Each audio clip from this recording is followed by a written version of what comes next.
droit vers la bougie, à l'instar de la main qui s'accrochait à présent à la grille, comme pour l'arracher. Mais il ne put toucher ni la bougie ni la main, désormais ouverte devant lui. Gabriel eut beau forcer, tendre chaque muscle, chaque phalange, ce fut en vain. Il n'eut pas le temps d'ouvrir la bouche. Une troisième main, plus petite et plus abîmée, surgit sur sa gauche à 1 mètre environ. Puis une autre, grande et maigre celle-là, est venue du dernier angle de la pièce. Dans le prolongement des bras tendus les uns vers les autres, apparurent, entre ombre et lumière, des visages. Des visages alourdis d'une épaisse barbe, avec des traits ravinés et des yeux hagards. Dans leur champ de vision se dessina alors la silhouette d'un dernier homme.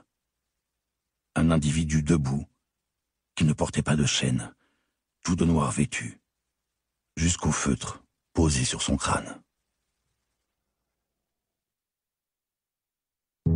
Chapitre 1. Vendredi 22 novembre 2013. Amandine Guérin observait une petite colonie de bactéries à grammes négatifs, quelques centaines d'unités d'Escherichia coli, sous les lentilles d'un microscope à fort grossissement.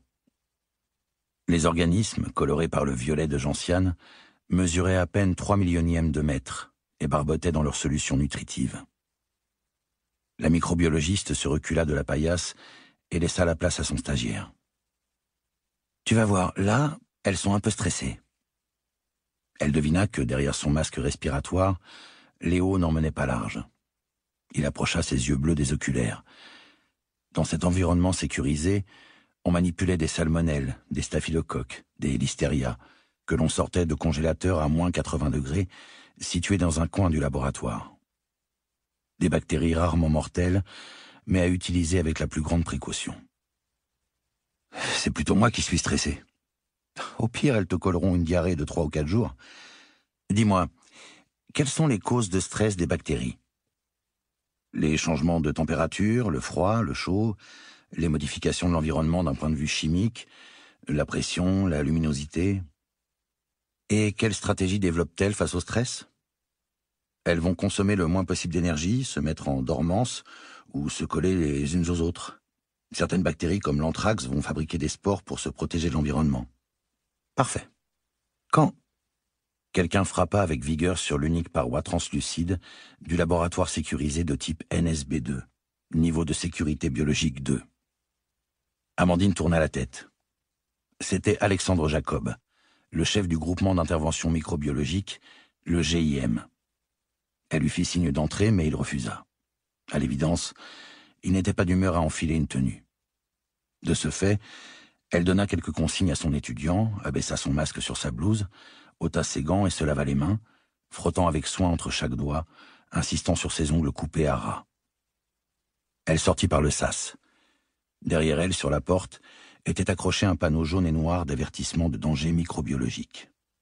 « On a une alerte sanitaire, tu peux te mettre en route dans une demi-heure ?» Je bossais sur mon sujet de recherche avec mon stagiaire, mais il n'y a pas de souci. Ce jour-là, Amandine était d'astreinte microbiologique jusqu'à 17h. Elle devait être joignable en permanence et capable d'intervenir au plus vite n'importe où en France. Une espèce de GIGN du microbe, qui comportait 4 scientifiques chevronnés et mobiles parmi les 12 employés du GIM. Parfait. J'ai reçu un appel de la préfecture du Nord. Tu fonces à la réserve ornithologique du Marcanterre, en baie de Somme. Raison officielle de la fermeture du parc, problème de maintenance. L'IVE, l'Institut de veille épidémiologique, demande une grande discrétion. Vous prendrez la voiture de Johan, il est déjà au courant, protocole habituel. Très bien. Et la véritable raison de la fermeture du parc? Alexandre Jacob était habilité confidentiel défense et n'était pas le plus bavard du service. Dans une réserve pour oiseaux, qu'est-ce qu'on trouve à ton avis? Chapitre 2.